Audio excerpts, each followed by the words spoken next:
And what's up, guys? On Star Wars Only, and I'm joined with Goldman as usual, but I have a special guest this time. It is our boy Palpamemes, who I have known for feels like years now. I feel like I've known you for quite a long time. We've never had this formal talk through a live stream. But it's good to have everyone here. It's good to have you guys. Thank you, everyone in the chat. Hopefully, this one will not be taken down by copyright. The the last stream with my girlfriend, it got. I'm not trying to be. I guess this will be nationalist or even racist. The fucking Chinese, man. The Chinese, they copyrighted that Rogue One trailer hard, and they will not budge. And YouTube is notorious for not helping out content creators when it comes to copyright because they want to avoid any blame. So, that's the parallel of that. Yeah. So, for anyone joining, thank you for joining us, and we'll have a nice, fun talk with our good boy Palpamemes and of course Goldman. Talk about the future of Star Wars topics in general. As it stands right now, I'm in the minority here because I am the only one here who is not a sequel fan. Yeah, we're actually planning a coup right now. We're gonna take over Star Wars Only and rebrand it Sequel Trilogy Only. Basically, time is coming.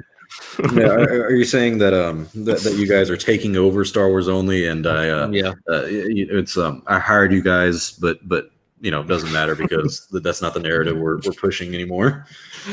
Yeah, for sure. I'm sharing this stuff with my Discord and my Twitter, so hopefully we get some of my own guys in, and I guess we'll just go from there. Yeah. So what's going on with you guys? What are you both looking forward to the most with Star Wars in 2021? I feel like, you know, Goldman, we stopped doing Tatooine, and I'm fine with that because, you know, we have a few months of a break and everything. We did that all the time, but one of the reasons was there wasn't much news. But now, since we stopped, Lucasfilm was like, all right, let's stop Tatooine. We can start ramping up the news announcements. We had a lot of news recently. There's the Lucasfilm games. There's Indiana Jones, if anyone's interested in that for a game. There's a new game by Ubisoft. Apparently, some people were speculating Battlefront 3 is in the work by EA because they're still working on the video games. So there's a lot happening this year and for the future of Star Wars. What do you guys think about it so far? Goldman, you want to go? Or you want me to go? I want to hear. I don't know a lot of your takes, so I want to hear. You're the guest here, man. So for the Lucasfilm games, look, I love the EA Star Wars Battlefront 2 and Fallen Order, but I am so glad they are branching out to more companies. I've been wanting that ever since they exclusively licensed the deal with EA. I was like, why? You're limiting so much, but it's great. And I can't wait to see how many companies and what they have for the future. They said it's going to be an explosion of new titles and stuff coming out very soon. And so I just want to know, how long have they been in the works behind the scenes with this? So I'm excited. I'm happy and excited, basically. Yeah. With the video games, I've never been much of a Star Wars gamer myself. And Palpamemes, maybe you can help me with this, because to the best of my knowledge, the exclusivity deal is supposed to run out in 2023, correct? Yes, 2023. So does that mean, I guess we'd have to read like an actual contract or whatever, but I guess other companies are allowed to be making games beforehand and they just have to release it after 2023? So, is that how it works? Yeah, I'd assume so. And I really say that because of Lego Star Wars. I mean, they released the Force Awakens game, and that's not by EA. And so I wonder if there's a little contract about that. It might be. I remember being curious about it, saying, I'll see if I can actually look it up here too. But there was something about how it was AAA titles, and I guess the Lego games aren't AAA, and it was mostly like action games that were under the EA banter. So it was interesting because it seems like Lucasfilm still had, you know, the exclusivity deal with EA, but we're allowed to kind of go outside the region of EA with the Lego games. Right. So that seems to be the only caveat to that contract. But other than that, I think, Goldman, what you were saying, that like they have to release this next game from Ubisoft after 2023. That's like the standard for those big AAA developers. That makes sense. Well, anyway, with these new games, we don't really have any details, but it's exciting. I feel like it's hard to be excited, or hard not to be excited about new games unless you're just a super pessimist. And even I feel Mhm. like someone like you, Palpamemes, who's what it seems like mostly like what EA's done. Yeah. Like it's great that they don't have the exclusive license, because that means EA can still make their games. Yeah. If they're ever going to make a Battlefront 3, they can still do that. Fallen Order 2, people are mostly excited for that. And then whatever other games they may have planned. And now we got other games. You know, there's this Right. open world game. Ubisoft does have me a little concerned. I'm not the biggest Ubisoft fan, but I'm going to hold judgment until the game comes out. I'm mostly excited. And then Indiana Jones. I don't think I've ever played an Indiana Jones game. So I'll probably get that. I'm not the biggest Indiana Jones fan, but I'll get it and play that. But it's an exciting time. I feel like I hope what happens, because you know how like right around Revenge of the Sith when it came out, there was just an explosion of Star Wars video games.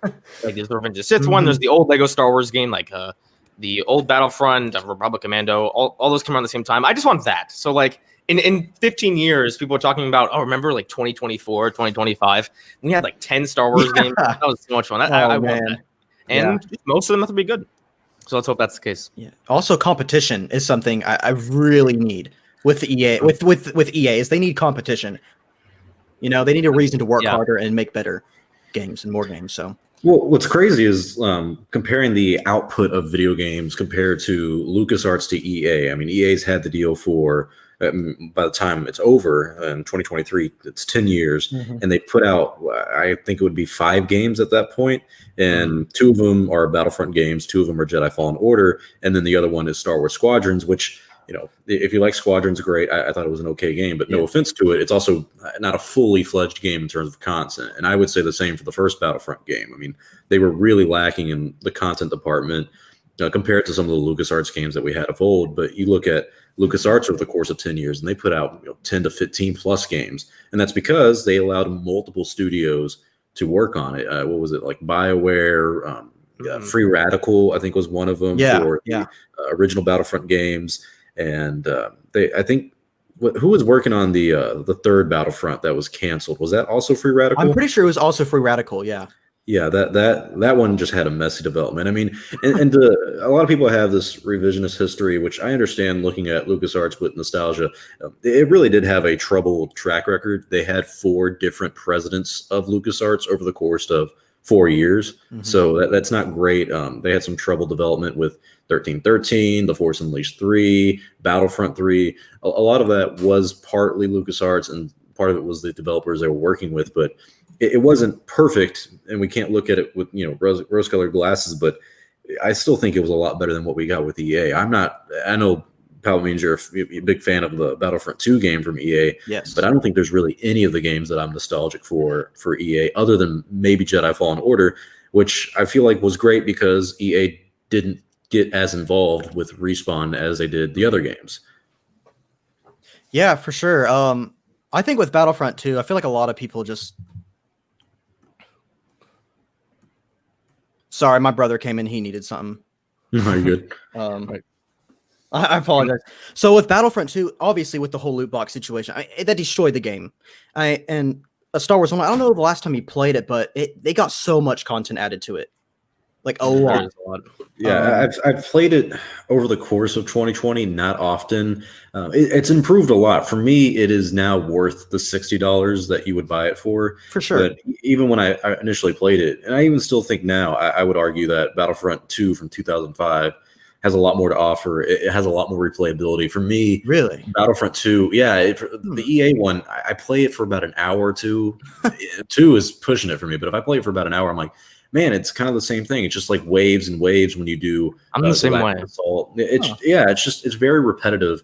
And, for me, instant action in the original Battlefront 2, where you could do Galactic Conquest, which was amazing. The campaign was really fun. I was not a fan of the Battlefront 2 campaign from EA. The Luke Skywalker mission was really cool. I love that aspect of it. But he fought bugs. So it was kind of like, that is true. Okay, I will give him that. It had its pitfalls, and I feel bad because the team at DICE is actually very good. I've loved the Battlefield games, not the Battlefront games, but the Battlefield games have always held a special place in my heart. But EA just... When they announced when they were canceling that ragtag game, they said something like, we don't think gamers and Star Wars fans really want a single player experience. It was like, you don't know anything then. Like, you don't know anything about your audience. And I think Jedi Fallen Order proved that wrong.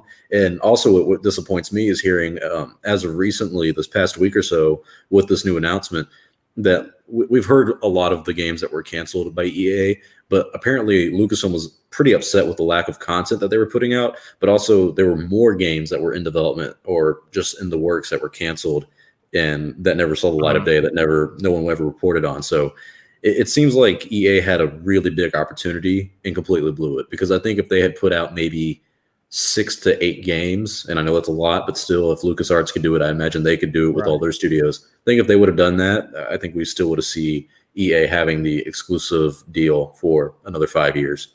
Probably not wrong. Can I say one thing? Yeah. Star Wars Only. I actually just passed 2,000 subscribers. I'm gonna.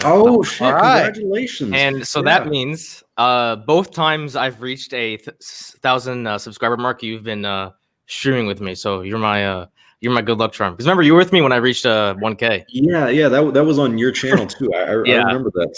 Oh man, I forget what we were doing, but we were reacting to I think it was a Mandalorian trailer. Right before. Yes, season two came out, and like you were talking about it, and I remember looking at your channel, and I was like, "Hey, bro, you just hit 1,000. Like you got the monetization." So yeah, guys, check out Goldman's channel. It's links in the description. He's gonna do a follow-up stream after this for celebrating 2,000 subscribers. Sweet. Yeah, congratulations, man. I just wanted to point out how both times I reached the milestone. I was with you. I need to start binging these streams in Star Wars Only. I mean, he'll help you cross those milestones, definitely. Yeah, I'm close. Okay, yeah, I'm getting there. Let's go back to the video games. Now, I actually a lot of people don't know this, but I have close to no experience with much of the Star Wars games.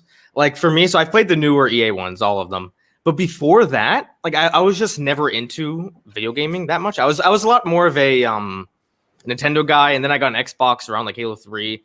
And I just wasn't into the Star Wars games. So besides the EA games, the only games I've played were the OG Lego Star Wars games.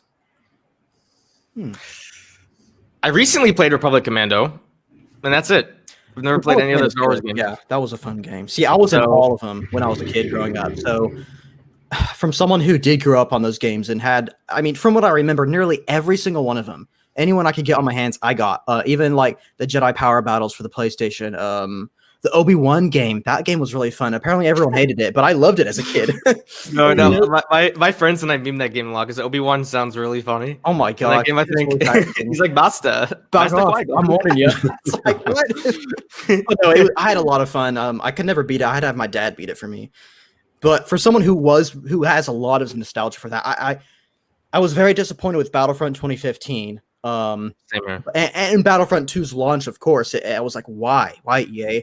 But I mean, I made a lot of connections with the developers at DICE and some good kind of relationships with them. And so I just saw the amount of work and passion that they put into the games that were under EA. And so it just makes you realize, like, these guys obviously did not want this to be this way. I mean, it's all EA. And so I have so much respect for the guys at DICE. And it's crazy to see that whenever Battlefront 2 did, whenever the support did end, which I think was like last May, so many developers announced that they were leaving EA. So many. And it makes you realize, like, wow, these guys had a lot more they wanted to do with this game, and they couldn't because of the overheads, But it's kind of crazy looking at the gaming industry as it stands, because it seems like a lot of the problems don't stem from the developers themselves, maybe like the executives at those studios. Because, I mean, look what happened to Cyberpunk. I mean, CD Projekt Red, I think is the name of the studio. Like, there's so many employees that are upset with how things were done, and they rushed the game. It's surprising that they rushed it, because it's been announced for 8 years and in the works. But the new article from the guy Jason Schreier, who's very, very popular in the gaming community as a journalist, he said that they ended up crunching the hours. People lost families because of the game, which is really surprising to me, and that executives didn't really start production on it until 2016, and no one ever said, hey, this isn't going to be ready by 2020. They just kept pushing it because, you want the profit from it. So it feels like the similar situation is happening over here at EA, where you have something like Visceral Games, who was shut down by EA. And I don't know if I can probably replay it back. Oh no, we're at the end of the EA looking ahead thing. Remember how positive this trailer was? Yes, when this came out, we were all like, yes, the future of Star Wars gaming, and little fuck did we know. LucasArts too. LucasArts. Oh, I love this trailer, by the way. This is the Battlefront 2. I was so excited for the Battlefront 2 campaign, and when I played it, it was fine. I haven't played it since. I'm similar to you, Star Wars Only, in terms of how I view Battlefront 2. Like, it makes me really happy to see how many people love the game. Like, a lot of my close friends that aren't even that big into Star Wars, they play Battlefront 2 all the time. And they're like, Goldman, or they say my actual name, but they're like, you got to play Battlefront 2 with us. And because I know I'm a big Star Wars guy, and I'm like, I just don't enjoy the game as much. But I love how many people love it, and how, like, I don't like when they discontinued Battlefront 2, or they lost support, and like there was all these like what are they called? Like the change.org, the petitions to like bring Battlefront 2 back. Like, part of me was like, wow, I'm so glad this game has so much support that people want it back. I don't necessarily agree with the petitions, but it makes me happy to see that the game had such a passionate fan base. It's very loyal, yeah. I'm curious to see if they will do a Battlefront 3, and if they do, what will they do with it? Are they gonna just have the movies? Are they gonna add more stuff, like maybe a lot more Clone Wars stuff, maybe some Rebels, or definitely Mandalorian stuff? Oh yeah. Maybe by then, I think they should probably, if they're gonna do a Battlefront 3, probably wait until like a lot of these shows that were announced come out, so they can implement a lot of that. Because I feel like if a Battlefront 3 came out right now, there's just not much to add as that Battlefront 2 has, besides like more maps from the Clone Wars, more heroes, I guess. And then there's Mandalorian, but I want to see like a lot more of the like eras, I guess. Like, we'll see maybe High Republic based on what happens in the Acolyte, see what happens in Rogue Squadrons. I just want to see a lot more stuff if there's a Battlefront 3. I just want to see a lot more in Star Wars. I have a lot of ideas for Battlefront 3. Yeah, tons of ideas. And I'd love to see it happen, but I've always told like my fans from my Battlefront channel, I was like, listen, I hate to get your hopes down, but this Battlefront 3 game, if it's being made, it's not coming out until 2025, 2026. Yeah, and it should come out around then. I mean, I want them to stay. That would be a good time. Yeah, I want them to continue to work on this as long as possible, because it seems like they have a consistency of rushing things. And for me, when it comes to something like Battlefront 3, they should really do what we kind of were going for with the original Battlefront 3. And that's what upsets me a lot, is that it felt like this was just a reskin. To me, a common complaint, mainly with the first Battlefront game, is that it's Battlefield reskinned into Star Wars. And so when I look at the potential of Battlefront 3, I want what we had in the Free Radical Battlefront 3 of ground to space combat. Like, you just get in a ship on the very bottom on the planet, you're fighting there, and then you can go up into space and fight there. There's a lot more potential with something like that. And it's not like we don't have the technology. There's modders who could do that for the original Battlefront 3, 10 years ago. And now they're not doing the same. It just feels like Battlefronts, both of the games, had a lot of possibilities and were really kind of limitless, and they limited themselves for, I don't know, the sake of putting it out early. I know with the first one, they limited themselves to the original trilogy only, which was a very stupid idea, but a lot of it was due to the graphics. They wanted to really immerse you in the Star Wars universe, which was great. It looked great, but just because it looks great doesn't mean the gameplay is great. And I feel like that's where a lot of people like myself were really disappointed and really lacking the enjoyment of the Battlefront games. But something like Fallen Order, though, kind of proved to stand the test of time. It's a fun game, great story. It's exactly what we wanted, a single-player, story-driven game. It's not open world, but it was close enough. And now we know that we're getting one from Ubisoft. And I know people like myself have complaints for Ubisoft, but I'm just glad we're getting something new. A breath of fresh air is what I've wanted, and it seems like we're finally getting it.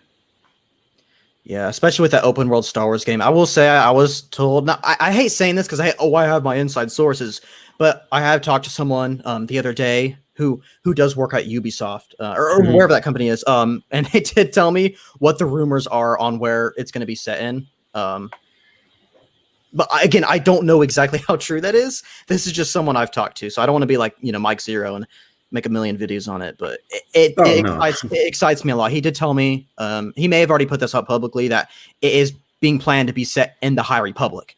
And everything's lining up. Yeah, everything's lining up with the way that the Star Wars news site was talking about it, saying it's like it's going to be new characters and everything. I'm like, this sounds like High Republic, kind of a new era and everything, new worlds, new locations, and everything. And so I think the High Republic would be a perfect era to make an open world Star Wars game, because it just opens up creativity to the max. Yeah, and I'm a really big shout out to you for giving us that little exclusive tidbit too. Hey, that's just what I was told. I'm not saying that's confirmed. You know, that's just what he was told by other people that he worked with. So, you know. Yeah. I get it. As long as you are not like some other people where it's like you're being upfront, like, hey, I don't know if it's happening, but this is what I was told by somebody. Yeah. Instead of being like, well, an inside source told me that they actually fired Kathleen Kennedy from Ubisoft. Kathleen Kennedy was sent to Mars. Take it with a grain of salt. It's just a rumor, but my source did say, you know. And every time you call them out on their bullshit, they're like, "Oh, we just said it was just a rumor." And like, I know. If you're right none of the time, then it's not just a rumor. God, that's what annoys me with this Doomcock Overlord DVD. I know we might get sidetracked here, but oh my gosh, it's. I've talked to people who believe him and stuff, and I'm just like, but why? He has not been right about anything. Why do you continuously believe him? I mean, weren't the sequels supposed to be retconned a year ago, and Kathleen Kennedy was supposed to be fired before or after Last Jedi came out? I mean, what's going on here? People will say he got the episode 9 leaks right, and he did, because he reported it from Jedi Pax. Yeah, it wasn't him. We all got that. I get shit because I said at the time I was not keeping up to date with the leaks at all. I said something like, because I know people who worked on set for Rise of Skywalker, and they were like, yeah, I don't believe like all the rumors and leaks right now. And I was like, okay, but I never looked into them, and I even said on YouTube, I was like, yeah, I don't believe any of them. They're all fake. But I also didn't read the Jedi Pax's leaks, so some of them were fake, I assume, but the Jedi Pax's clearly got it all right. So yeah, they had like a whole script apparently, something insane. Yeah. How does that happen? You'd be surprised. The guy, he's off of he got canceled on Twitter, but Ben Redemption, I think, or something was his name. He had a source who gave him the entire script to the Colin Trevorrow version of Episode 9, The Duel of Fate. So yeah, that was that was all him. And I was like, dude, I mean, getting your hands on that, like, I'm pretty confident he was just talking to Colin Trevorrow the whole time, because that motherfucker, like, Colin doesn't seem to care.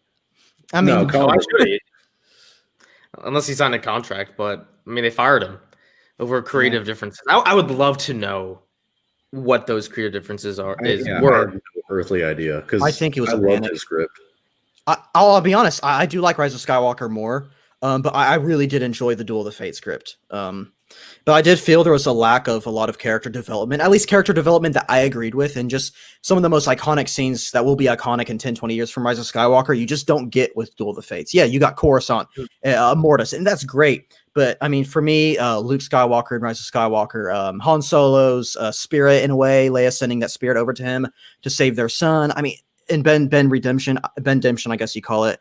And then the way Rey is in Rise of Skywalker, I just love it so much more. So much more. Of all the comments you got to put on the screen, you got to put that one. What did it say? Some guy said, "Goldman, fuck you." All the comments. That's funny. I got to show the positive and the negative. Going back to the video games. This kind of ties in what we're talking about with episode 9. Hopefully we're gonna get a lot of video games, mostly good. I want them to explore like all the eras. I don't want them to do like just the original trilogy, just the prequels, or just the sequels. I want them to do like one in everything. Maybe not the originals, considering we've done that so many times. But like, I don't know, like a single player game during the Clone Wars, that would be fun. A single player game during the sequel era, that would be fun. Oh yeah. I just want a lot of diversity in terms of the chronology of I'm talking Star Wars only. Why I gotta put up these funny comments? I read them. I gotta entertain the audience. Oh, man. Yeah, I would love to see just a diversity in the chronology for these video games. Yeah, I agree. That's why I really like Battlefront. The second Battlefront, not the first one, 2015, is because you had all three eras. There was something for every fan of Star Wars, whether they're original purist, prequel stan, or what are the sequel fans, like sequel stands called? Just sequel stands, I guess? Of Shills. losers. Shills. Yeah, shills. Where's my money? Disney. I was told I'd be paid $1 million. Disney shills, I guess. There's something for everyone, and then like people like me who while episodes 1 and 2, I'm not very fond of them, but episode 3 I love. But I love the Clone Wars, and I love the original era, and I love the sequel characters. It's just like that's why we like Battlefront 2, is because it's what Goldman's saying. There's all 3 eras. It's something for everyone.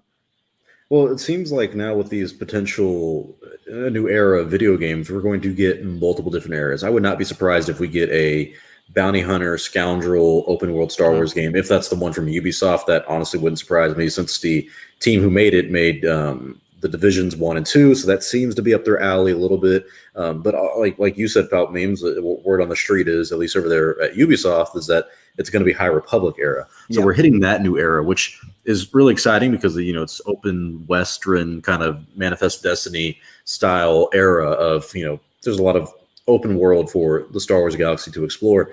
But even then, I mean, we could do something. For me, I've always wanted to go between episodes 1 and 2, kind of where that bounty hunter game, Jango Fett, is set place during.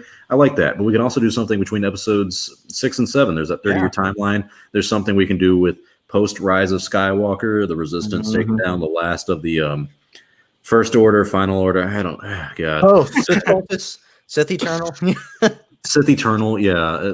There's so many options we can do, and then there's even other stuff that we can go for.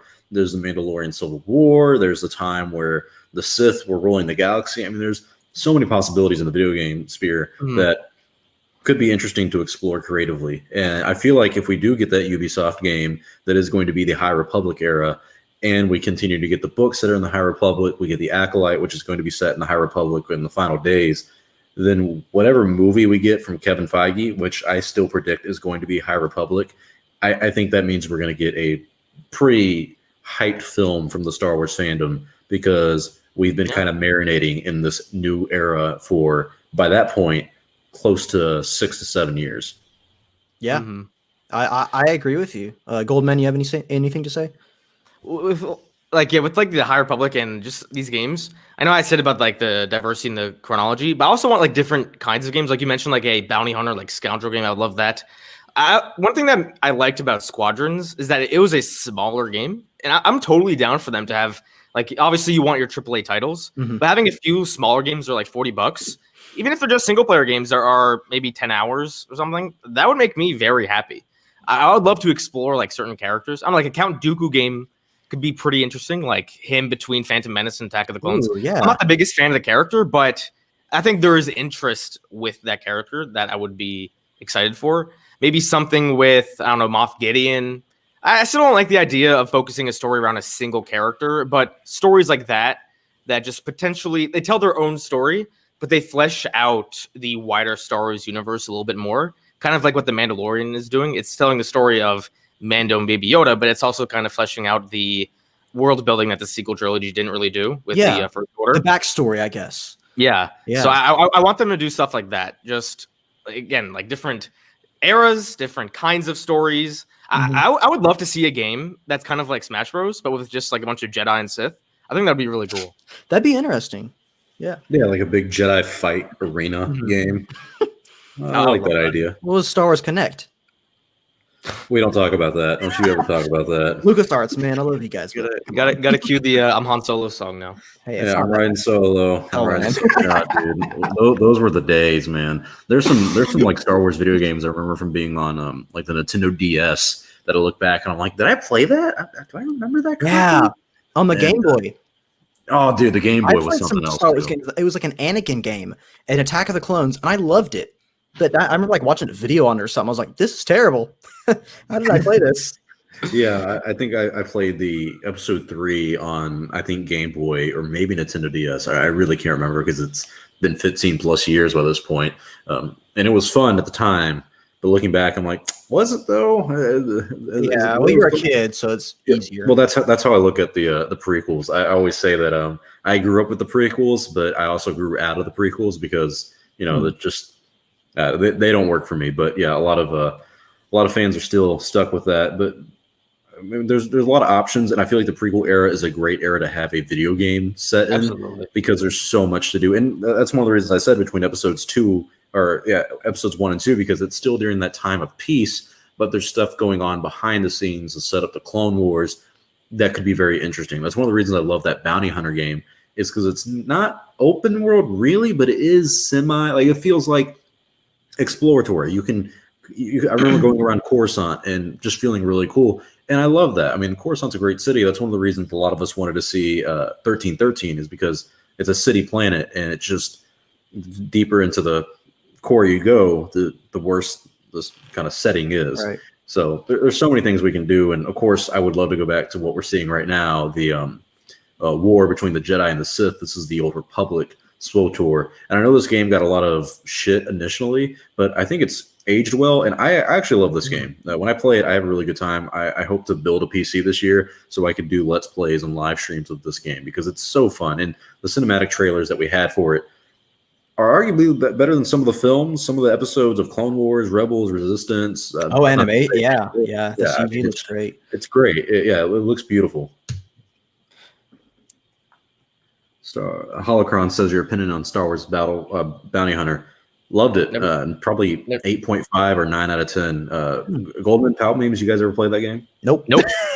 I literally just said I played every single Star Wars game, but no, I did not play Bounty Hunter. I remember I didn't play that one and Jedi Academy, but I bought Jedi Academy probably like 2016, and I loved it. I was like, this is one of the best Star Wars games ever. Why did I not play this? But those two I know for sure I did not play as a kid, unfortunately. I didn't play Jedi Academy growing up. I bought it a few years ago in high school and did not finish it, but it's fun. I mean, the gameplay is really good. I just really liked it. Yeah, I don't know. It just had this vibe to it, I guess. Yeah. I spent all of the mid to late 2000s being toxic on Call of Duty, so I didn't have time for the Star Wars games. Modern Warfare, Black Ops 2, Modern Warfare 3, like those. Modern Warfare 2 is the one I originally played. All those were my shit. That's why, like, when people talk shit to me in like on YouTube or on Instagram, I'm like, bro, you've said nothing I have not heard in those lobbies. I went in a young boy and I came out a seasoned veteran. Like, I was like, bro, I've seen and heard some shit. Yeah. I miss those are the good days. Come on, holocrons. I know. I'm sorry. I didn't play Bounty Hunter. Maybe I will. Maybe I'll hook up the old Xbox or something. I really need to start playing a lot of these games. And it's funny because on my Xbox, I'm not a PC gamer. On my Xbox, I've downloaded a few of the games when they were free. Like, I have KOTOR on Xbox. I just haven't played them. Dude, I don't know. Like, you definitely had to play KOTOR. That's one that I waited for a while to play, and that's perfect. Yeah, it's funny because like people will mention something about like KOTOR, or I did a character tier list once, and in my tier list I had like it's like A, B, C, or whatever, and then I had like amazing, great, good, bad, and then I had like a irrelevant category, just like someone I didn't know how to answer, like Gonk Droid. How am I supposed to rank a Gonk Droid? Yeah. So I just put it in irrelevant. And then there was a Darth Revan, and I'm just like, I'm gonna get a shit for this, but I've just never played KOTOR, and so I put him in the irrelevant category, and that did not make people happy. But I'm like, I just don't know the character. KOTOR fans are they take KOTOR serious. I mean, they're very passionate about it, much like every other Star Wars. But like KOTOR's one's like, you haven't played Knights of the Old Republic. What is wrong with you? Yeah, you're not a Star Wars fan. Oh man, the amount of times I've gotten that. No, yeah, I get it every day. I like this question though. What would be your perfect Star Wars game? For me, mine is simple enough in the sense of similar to Star Wars Galaxies. I actually never played that game, but I remember that being a big deal when we all were really young. And I would love kind of like No Man's Sky in a sense, where you can just go planet to planet and you can explore that planet for hours. Now, this could take a decade to build. Yeah. I mean, for me, it would be Skyrim and Fallout and probably like Red Dead Redemption, Grand Theft Auto, like all those games in the terms of how open world they are, but how much there is to do. That would be my perfect Star Wars game. You can be a Jedi, you can be a bounty hunter, you can be a Sith, you name it. You just have all these possibilities and you really choose your own destiny and the way you want to go. And there's so many people you can interact with. I wouldn't want it to be MMO where you interact with different multiplayer people. If you could, sure, that may add to it, but I really like the vibe of something like what Bethesda has worked on, or Rockstar, or even I think that's the only companies I even mentioned. So yeah, that's my perfect Star Wars game. What about you guys? You go first. Palpamemes. Okay. I mean, look, this sounds stupid, but I'm right there with you. Star Wars only. I think unanimously most fans, if they could have any Star Wars game, any, and it's just like made right then and there, it would be what you just said, an open world, like multiple planet live service game that took like a whole decade to make. And because of the new hardware that just came out, the new Xbox and stuff, the next generation of consoles is not going to come out for another 15 years. I don't know exactly how long, but quite a long time considering how powerful they are. There's so much potential for something like that. I mean, imagine you got Coruscant, but then you can go to Tatooine, and then you can go to Exegol or Crate, and you have planets from every single era, and it's obviously not a canon game, but you would see Luke Skywalker walking around, you would see Rey or Kylo, Anakin, any one of these characters. You'd see them on like every now and then, but it would be an online open world, 150 player per planet game. I mean, and you just do what you want, kind of like GTA Online, but insanely bigger, with more maps and everything. And each planet would be its own kind of server. So it's kind of like Star Wars Galaxies, I believe. But you create your own character. You can be a bounty hunter, Jedi, Sith, anything. I think that right there, a live service game like that would make so much money. So much money. But yeah, that's my take. What about you, Golden? I mean, my first answer would be something very similar to what Palpameme said.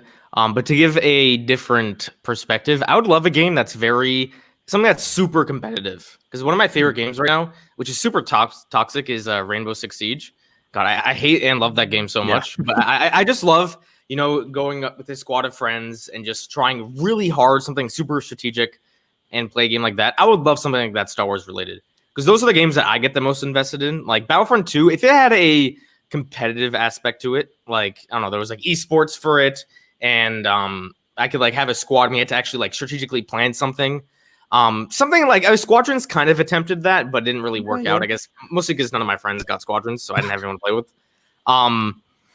I would love something like that with Star Wars, whether it be maybe not flying, but like, I don't know, maybe whether it be Jedi or like stormtroopers or something like that, just something super strategic that's very competitive. That would be my dream Star Wars game. Interesting. I don't see too many of that. A lot of people want like more Empire at War video games, which this is my hot take or surprise of like, I played that game.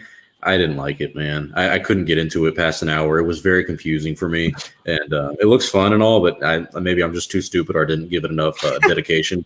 Did not like the game. I was like, bro, this is beyond confusing. It looked cool when it came out, and I was watching like the anime Clone Wars from 2002 and 2003, or maybe it was just 2003. I remember watching that, and that was in the trailers for Empire at War. I was like, this looks so cool, but in hindsight, I'm like, just never liked it. Yeah, it's definitely a board game type deal, and I think what's kept it alive is the mods, much like the old Battlefront 2. Is the mods the mods took the game from 50 to 100. It really added a lot. But I played a little bit of it. I'm with you. I knew it would take a lot of time to invest to like really get into it, so I just didn't want to do that. Elijah, hey Elijah's been a loyal subscriber of mine for a while. I'm sure you guys as well. Absolutely. Yeah, likewise. I love seeing in my chats. Shout out to around Elijah. forever. Yeah, he's awesome. What were we just talking? Empire at War. So I've never played Empire at War. Shocker, I haven't played any of the older games, but I did play Battle for Middle Earth, which is the Lord of the Rings version. And oh my god, that might be like the earliest video game I've ever played, besides maybe like Mario Kart. Mm-hmm. I don't know. I was like I vividly remember when the Lord of the Rings movies came out, and I was like, I don't know, 3, 4, and 5 years old, maybe. I was just glued to everything. Like that was my shit before Star Wars. It's funny. I don't have any recollection of like seeing Attack of the Clones or Revenge of the Sith, but seeing like Lord of the Rings, I do remember. And God, I loved Battle for Middle Earth. So if they did do another Empire at War, I think I would really like it. I have a hard time getting into older games, especially if they're just single player. Not because the story isn't good, but I really like visuals and stuff when it comes to video games. But I would love to see another Empire at War type game. For sure. Yep, there's limitless possibilities now that Lucasfilm has allowed this kind of free market of developers to come in and work on things. And there's just, for me, like a Mandalorian game set in that timeline, set in that era would be perfect. I mean, who doesn't love Din Djarin? Imagine playing him, walking around with Grogu. Cobb Vanth. Oh, dude, that's my boy. I fucking love. I was like, this guy's awesome. Yeah, I forgot he was in that movie. Once Upon a Time in Hollywood. Yeah, just watched it. Yeah, there's that scene where he's talking to. Jeez, what the fuck's the guy's name that Leonardo DiCaprio plays? What's the character's name? Rick Dalton. That's what it is. It was something great. He did that scene with Rick Dalton, and it was perfect. Shout out to J&T Cobb. Speaking of Cobb Van, thank you for the super chat. Buddy. He says, "Would you rather have JJ helm the sequels or Ryan Johnson?" Now this is going to be a fun conversation because boy, here we go. We all have probably differing opinions. Now we can go back to like Star Wars trailers about this stuff. I'm leaning toward just. Oh fuck! Actually, who am I leaning towards? I don't think either of these two guys are great writers. I think they're both good directors, but if I had to lean towards one of them, oh man, this probably would end up biting me in the ass. I'd probably lean towards JJ, and the reason is because I feel like he got the vibe of Star Wars better than Rian Johnson did. Rian Johnson wanted to make a film set in the Star Wars universe, and I'm one who does not like The Last Jedi, but mostly because I didn't like how he dealt with legacy characters. I do not like what he did with Luke Skywalker. I just don't like how he handled everything. But I also think that JJ would not have been better in the sense of what we saw with Rise of Skywalker, and maybe what he did with Episode 8 would have been better, and that would have ended things better. But I mean, you're asking me to pick between a piece of shit from a dog and a piece of shit from a cat, and ask me which one tastes better. I mean, they're both bad. Wow. That's my but you guys tell me. I got my take. I would take Rian Johnson any day of the week. I love Force Awakens a lot. It is one of my favorite movies. But J.J. Abrams, at least in my opinion, doesn't have a creative bone in his body when it comes to like original ideas. I mean, I think The Force Awakens is original enough. Obviously, it's fairly similar to Episode 4. But he also had Lawrence Kasdan writing it with him. I think that was a big part of it. And again, I love Force Awakens. I think J.J. Abrams might be a better director. He is a very good director. But when it comes from a story, again, I like Rise of Skywalker too. I don't think it's that particularly good of a movie, even though I talk about it a lot and I love a lot in it. But Rian Johnson, just something about he reminds me of George Lucas in a sense where he will tell a story that he wants to tell and he doesn't give a crap about what anyone else thinks. Yeah, true. And I think that approach is the best approach for stories. I feel like you can't go into a movie saying, "Oh, what do the fans want?" Because there's a saying when you try to please everyone, you please no one. Mm-hmm. And I feel like that's what JJ kind of did with Episode 9, even though I myself was mildly pleased. But no, Rian Johnson. I would love to see it. Would be nothing like the sequels we got today, because he would not do something even remotely close to Force Awakens if he had 100%. The first movie. Agreed. And yes, yeah, I would just. And obviously, it would be a cohesive story if either director did the whole thing. But I would love to see. That's why I want the Rian Johnson trilogy so bad. Yeah. I just want to see. I just want to see a 3-movie story just told by him. Whether he's directing it or not, just he'll be writing it. But I would love to see his vision, something that's super unique. Because I know whatever Rian Johnson is thinking about for his trilogy, whether it happens or not, it is something that I can never think about. And that just makes me excited. I really like being surprised. I know that's like the bad thing about Last Jedi, that it subverted expectations. For the most part, I liked it. So that's why I would say Rian Johnson any day. Interesting. Palpamemes, your turn. I got to be careful with my words here. Look, you guys know I love the sequels, but I would definitely take JJ. I know. That's not a hit at Last Jedi. I mean, I have my problems with Last Jedi and Rise of Skywalker and Force Awakens, but I just get the feeling that if J.J. Abrams were to do the entire trilogy, this fandom would be so much better. I think I'm going based off of which movies I love more. Okay, I love The Rise of Skywalker so much more than The Force Awakens and Last Jedi, and I have a million different reasons why. But that doesn't deteriorate how much I appreciate The Last Jedi for its boldness. And I know Star Wars Only, you hate what it did to Luke, but for me, I loved it, and I really resonated it from seeing our hero fall. He was a depressed hermit, and no one likes to see that. What I loved is him rising back up again from that fallen path he was down, and he rose back up again and became the legend that was once Luke Skywalker. And I thought it was a very good. Now we can go all day whether it was executed right or not, but I think J.J. Abrams, I don't know, he was the one to put Luke on Octu in the first place. Yeah, and Ryan said he didn't know what to do with them, so I do blame JJ for that. I mean, it's awful. Well, I mean, but at the same time, does it go back to George Lucas? Because he was the one who originally had that idea. I think they added a lot to our original trilogy heroes. Han, Leia, Luke. Even Lando's son. Lando was kind of just a cameo fan service character, but he was still there at the end. But I do like what JJ did. He gave so much more character and development to these characters we once knew. And whether you agree with the way they were handled or not, obviously it's up to you. But I do think that, we can all agree that there was a lot of character added to these characters. Just whether it fit them or not is the argument. Does that make sense? Yeah. It does seem like a lot of people didn't like, I don't know, the route of the original trilogy characters, but it would different from director to director. Like JJ did kind of set up Rian Johnson in a bad place, but Brian could have gone a different route. JJ could have gone a different route. It always, for me, goes back to lack of planning and focusing too much on the original characters in the original trilogy instead of the new characters. But you guys both have more positive outlooks on the sequel trilogy, so you guys probably see the better potential than I would. For me, it's like I would want to restart things, Yeah. Well, so you talk first. I talk first. Oh, sorry. I had a thought and I completely blanked. I got a thought. You said something. Yeah, you said something. I had something I wanted to say and I completely forgot. While we're on this topic, I think, like you said, Star Wars Only, they focus too much on our original characters. What I really love about The Rise of Skywalker is how much Rey and Kylo and Ben Solo shines while being above our original characters, but still supported by original trilogy characters. Does that make sense?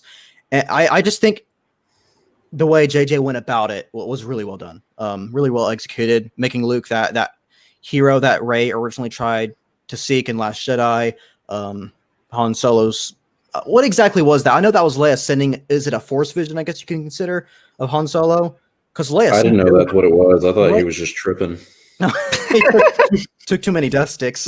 Yeah, I thought he was having an emotional breakdown. I was like, "Oh, Dad." But I love how Rise of Skywalker, they made our sequel heroes the pinnacle of the story while being supported by original cast, and our original cast is the ones who really lift up our sequel heroes. And that might be the reason why I just love the movie so much. I mean, there's a million different reasons, but that's one of them. I have a very hot take. Okay. And this might be surprising to come from me. Again, I'm someone who loves the sequel trilogy. But I rather have, if I could go back in time to like 2013, I think I would rather have either one of those two directors do a trilogy that wasn't a sequel trilogy. I think whether it does take place in that time period, whether or not it has the legacy characters, I think if I was in charge, I would have had them do something that wasn't episodes 7, 8, and 9. Interesting. I don't know. I feel like I really like the idea of like these spin-off movies, like the Star Wars story movies, even though I don't like Rogue One or Solo at all. I love, maybe not Solo, but I love Rogue One conceptually of a story like that. So I would love a story where, especially if Rian Johnson directed it, just something that doesn't have to do with our legacy characters. Like, I feel like they would have to do something. Like, obviously, you can't make a movie without Harrison Ford, Carrie Fisher, and Mark Hamill if they're alive and well, and they would be willing to somewhat do it. Yeah, I think I would have preferred to see, again, this is coming from someone who loves the sequels. I think I would have preferred to see something that wasn't Star Wars Episode 7. Huh. That's probably what Rian Johnson's going to end up doing. I mean, that's the talk about his trilogy. If it happens, I mean, everyone and their mother is kind of skept on that now. But, his was supposed to be a different, not timeline and like an alternate universe, but different part of the Star Wars galaxy that we don't know. I mean, sometimes I get annoyed with certain Star Wars YouTubers who cover things that are clearly fake. There was that one like script leak quotation marks last year about like his trilogy following Broom Boy or something like that, like it being set after the sequel trilogy.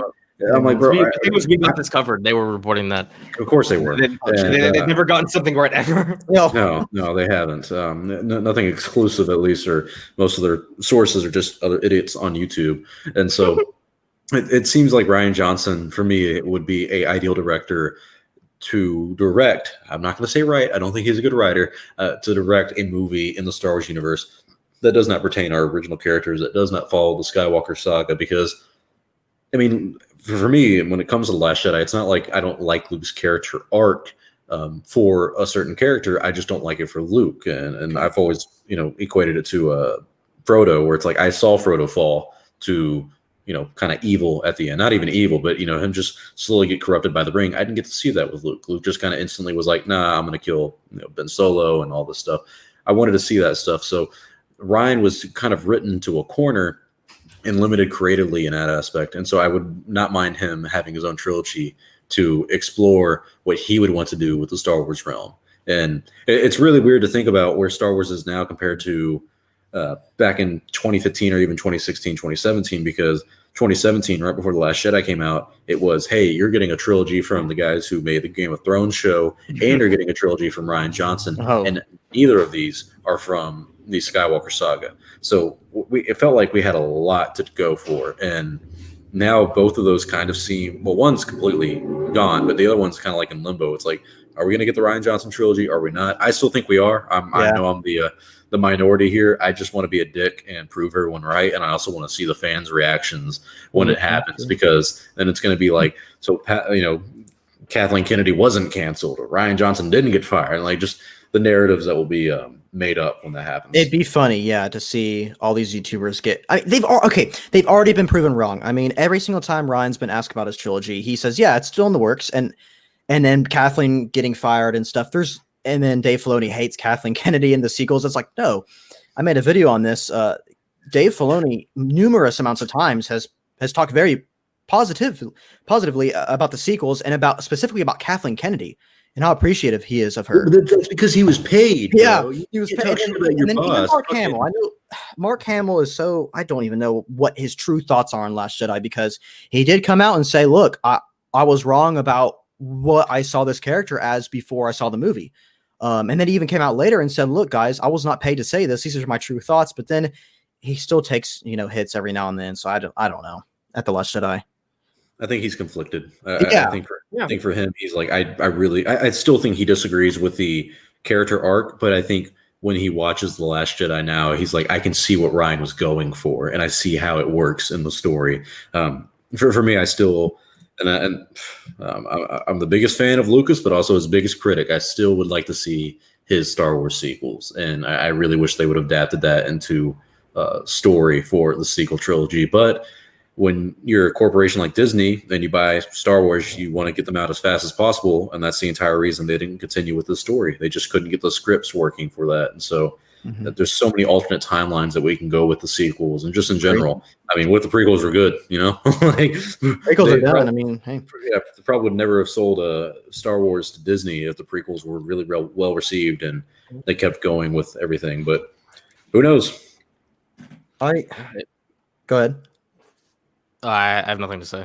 I was going to say something I totally forgot. About George Lucas selling. I don't know. I think obviously the way the fans treated him more, it was a huge part in him selling and losing his passion for Star Wars, obviously. But also his family and everything. He's talked about how, look, he's going to make a sequel trilogy. He's going to be 80 by the time they're done or something crazy like that. I don't know how old he is, but he's like, I've got daughters and stuff. He goes, I want to just spend like the rest of my life with my family and stuff. And so I guess that correlates back with how the fans treated him, because he's like, well, why would I make these movies if the fans are just going to hate me for it? So I don't know. I think even if I don't know. I guess if the prequels were loved, I don't know whether he would sell it or not. Well, he did want to retire. Maybe if his son Jet was older and more into filmmaking, they probably would have. He could have handed the reins to him. He was making the sequel trilogy before he even sold to Disney, and Kathy was co-chairman. So, love her or hate her, she was the future of Star Wars, regardless. Like that's a good point. I would have loved to seen the EU purists' reaction when the sequel trilogy that George Lucas would have made would have completely contradicted everything the EU did.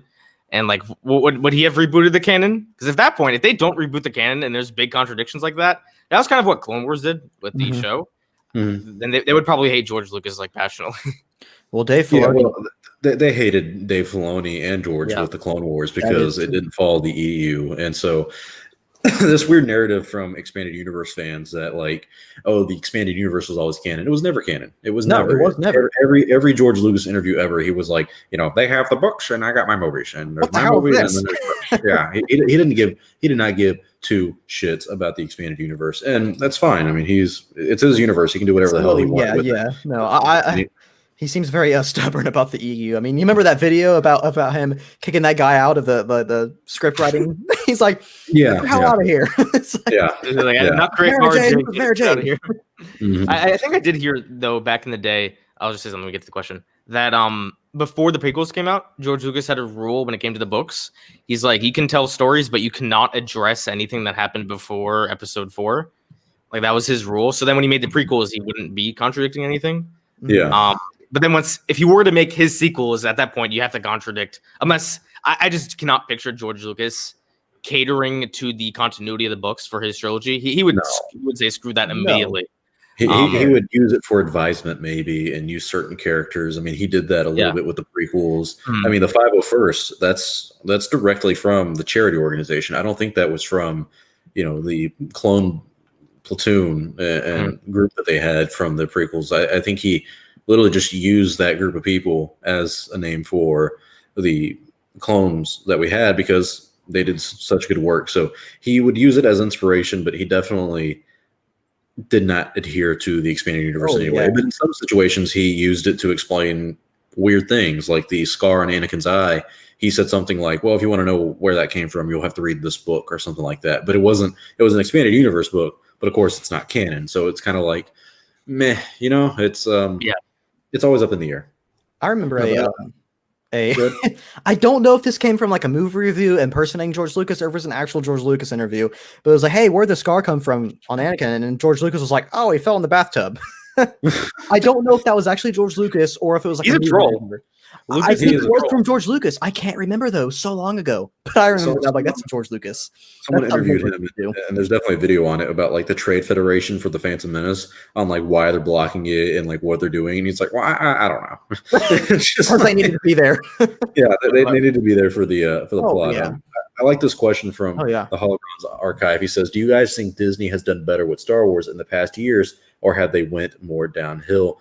If you're talking about within the past 3, maybe 2 years, I would say they've improved immensely. I think they've really started to get into a good stride of things. But I do think if it's between 2012 and like 2019, I think they've really had a mess on their hands, and not in the sense of like all the content was bad.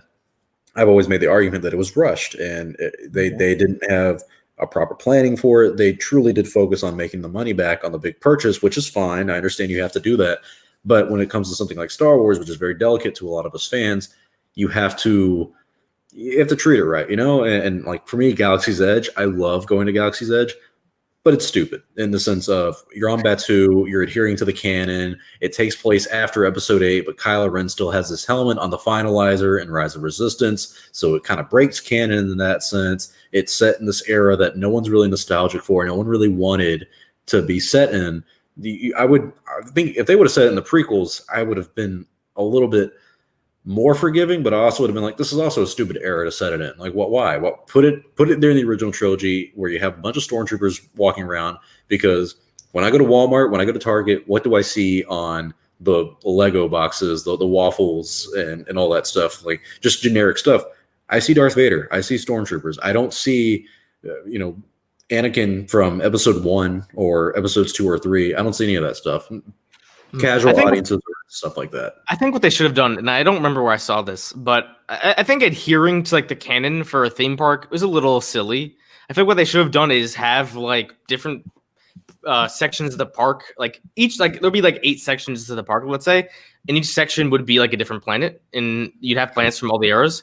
Maybe like, I don't know, 4 from the original trilogy, 2 from the prequels, and 2 from the sequels. Yeah. This way, you can go to like say Coruscant, right? I mean, obviously you wouldn't have these big, maybe not Coruscant. I don't know. Maybe you would go to like Naboo. Coruscant, maybe Naboo. You go to Naboo, and it's like, I don't know. It's a big area. It's like Naboo, and then you see like the battle droids walking. Maybe you can't have battle droids walking around, but shoot, man, you have clones walking around, and stuff like that. Or then you go to like Crate, or I I don't know, Exegol. I mean, not Exegol. I don't know, a sequel planet, and then you can see like first order stormtroopers walking around. I would have preferred something like that, where there's like different parts of the park that adhere to different parts of the canon. I gotta say, I agree with you there, but Star Wars Only, I kind of disagree with you on the sense that they made a mistake making it sequels. Not that I don't want it to be original and prequels, but what I'm saying is they're very smart with that in the sense that what are kids going to be fond of when they grow up going to Galaxy's Edge and stuff? It's going to make them even more fond of the sequels than they already are. It's going to be very nostalgic to them, and I think it's going to work out for them in the long run. But I do agree. I think it should have been the 3 trilogies. Yeah, and I can kind of see that point if it wasn't Batu, which the sequels don't cover at all. True, yeah, it's just kind of out of the blue a plate for nothing. And big shout out to Drunk 3PO, because like me, he lives in Orlando, so he goes to the parks all the time, and planning on going to with him to Galaxy's Edge next month. So me and him can both fucking shit on the parks when we're there. The parks are fun, by the way. The parks are great. They're open right now, right? Disney World is open because we're in America over here in Florida, but in communist countries like California, it's still closed. Sorry to anyone I offended with that, but truth hurts. Lunga, welcome to the chat, buddy. Thank you. Yes, California definitely is the USSR. It just is. Yes, and you're kind of close though, because you're in Chicago. I mean, I've been there. The city's rough. It's a beautiful area, but the city, oh god, I have seen some shit. Yeah, it's like to you apparently anything west of the Atlantic Ocean is close to. Yeah. Anything not anything not Southern is not American for me. It's Texas, it's Florida, and we don't talk about Mississippi, Alabama, Louisiana. That's good food, but who cares about them? So Lunga, I got to ask you. The last question that we had that was interesting was, how do you think Disney has done over the past few years? Has it gotten better or has it gone more downhill? I have argued that I think it's gotten slightly better because of all the new shows. We got new games and all that stuff. It seems like they finally kind of hit that stride compared to what we had with the sequels, with the Rebels and the other games and stuff. So how are you feeling about things right now? Yeah, I'm on the same boat. I said, listen, people got to quantify this. Just because you say, they messed up and they screwed up on other things, you could say that honestly doesn't mean they do not have the potentiality to get better, and that's what they've been doing. The past couple of years, I've seen a marked improvement. That doesn't mean there isn't room for more improvement, but it's been a marked improvement on their handling of the Star Wars IP, and I think we've been getting some good stuff. I mean, I know people are attacking Mark Hamill again because apparently the man can't have an opinion for the character he played for the last 30 plus years. He doesn't know anything about the character at all. Nothing. I mean, let's be fair. He has. It's not like Lucas told him just to kind of do whatever he wanted when it came to acting. Right. He has no idea what Luke Skywalker is. He's completely wrong. People need to correct him on what is actually Luke Skywalker and what is a hopeful character. But anyway, I digress. No, I think they've done a lot better. I think what we've seen with the Mandalorian, now we'll see, are they overextending themselves with all these, new shows and stuff, and maybe getting a little too trigger happy, like, hey, people are liking what we're doing, let's make 1 million of them. Yeah, that's yet to be seen. But they're on a good track. They've done way better. Interesting. I would agree. I think if you were to map Disney bought Star Wars, it went up, and then once The Last Jedi hit, it went down. And Solo went down even more. And then it's not because I don't like the stories, but just I don't know, the way they were handling things. 2018 was an awful year for Star Wars. Good God, what a bad time. Awful year. And then 2019 was kind of flat. Mandalorian hits, it went up. In Rise of Skywalker, I feel like it didn't really. I feel like if you hit the sequel trilogy already, the Rise of Skywalker didn't do anything for you.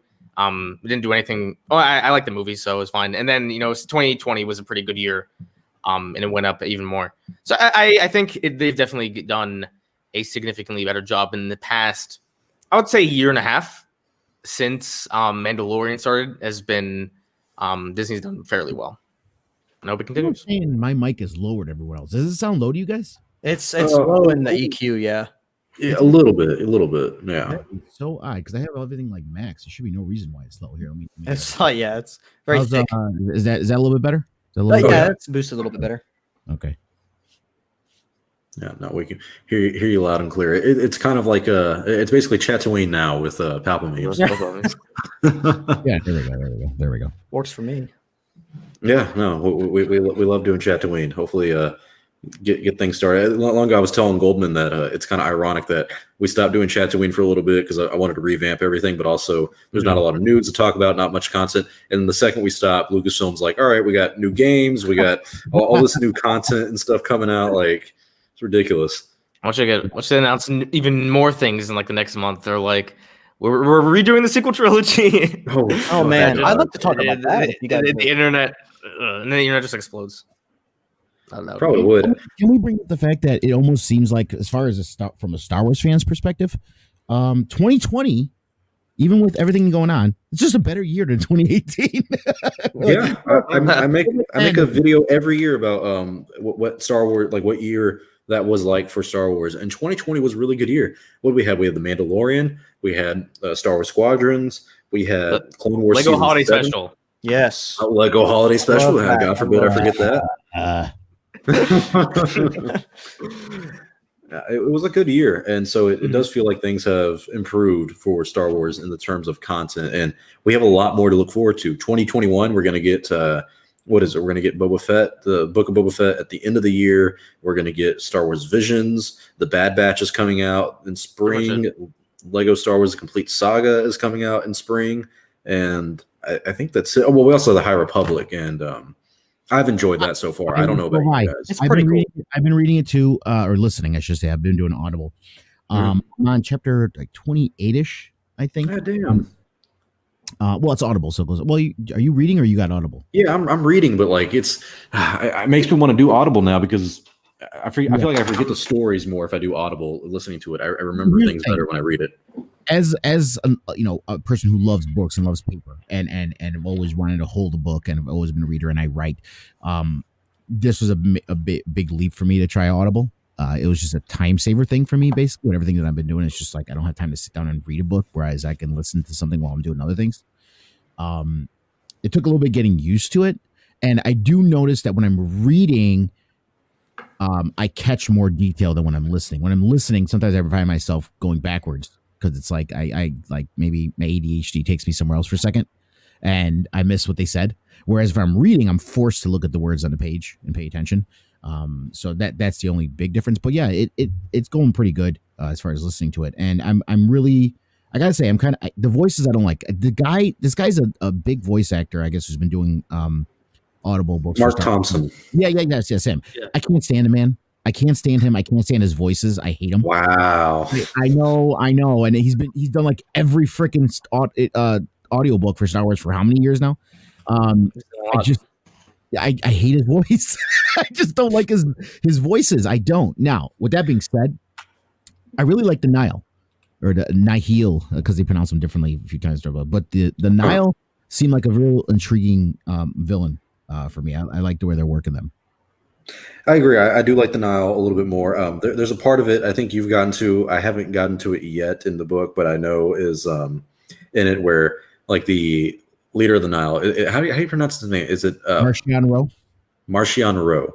He tells like one of the Jedi that like the Jedi are their abilities in the Force are weakened when they're like surrounded by fear and sadness and anger. And apparently people are saying that is the reason why the Jedi don't sense Palpatine. And this is where I get upset. I was on a podcast called The New First Order, and very good guys, but we were talking about that. And I told them, I was like, dude, I hate when people always do that with the prequels where we try to explain why the Jedi were stupid.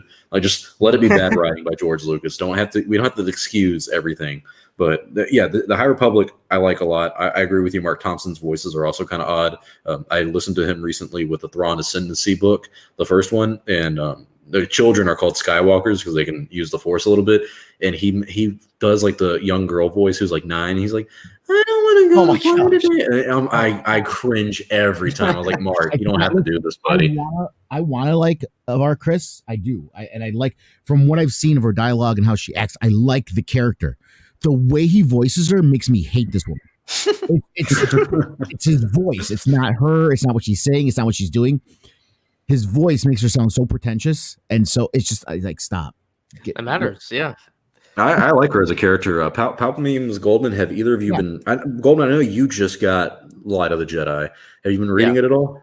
Yeah, I read. It's funny. I got the book like a little over a week ago. I read like the first 100 pages in like one night, like up into I don't know. Are we allowed to talk spoilers? Yeah, fuck them. Yeah. All right. So like up until the part where all the Jedi like all across the galaxy gather together, and they're like, "We are the Jedi," and then they stop the whatever it was from hitting the sun of that system. Like I read up to there, and I really liked what I was reading. And since then, I just haven't read it. Like that was just like a big moment, and I need to get back to it. But I enjoyed it a lot. I liked the I really liked the beginning. Emergences. Yeah, emergencies because they keep coming out of hyperspace and everything. I really liked the beginning. How like the first 2 chapters, it follows just like some random person's character or some random person. They're doing something, and they're like the thing emerges from hyperspace, and then they just die. I really like that. There's a lot of death in this book too, and I'm actually liking it. It feels more mature. It's not like for kids. There's a lot of death. There's a lot of stakes going on in it. It's really cool. Although the one thing that just I won't say it bothered me, but it made me hard to picture what was happening was when they said that these things were the emergencies were moving at like just under light speed.